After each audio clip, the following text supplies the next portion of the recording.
سلام عليكم. الثقافة الطيموزية التي زرعها الآباء البيض في روح من لا روح لهم، حتى أوصلوهم إلى درجة جعلتهم يقدسون كل الأديان ما عدا الدين الإسلامي الحنيف، ويحترمون اللغة الفرنسية نتاع ترويض القطط والكلاب، ويعادون اللغة العربية صاحبة 12 مليون كلمة، مع أن الفرنسي بكمالها فيها 150 ألف كلمة. أولئك الذين يسمونهم دون وجه حق بالكاتب المخضرم، مع أنه لا يكتب إلا ما سمعه من الأب ديكار والفنان القدير، والذي تستحي أن تشاهد عفنه عفوا فنه حتى مع صديقك، إلى غاية أن حولوا المشهد الثقافي برمته إلى صورة مصغرة للفيريكيكو والسيكو بيكو.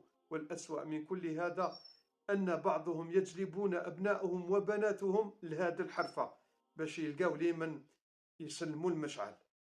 سلام.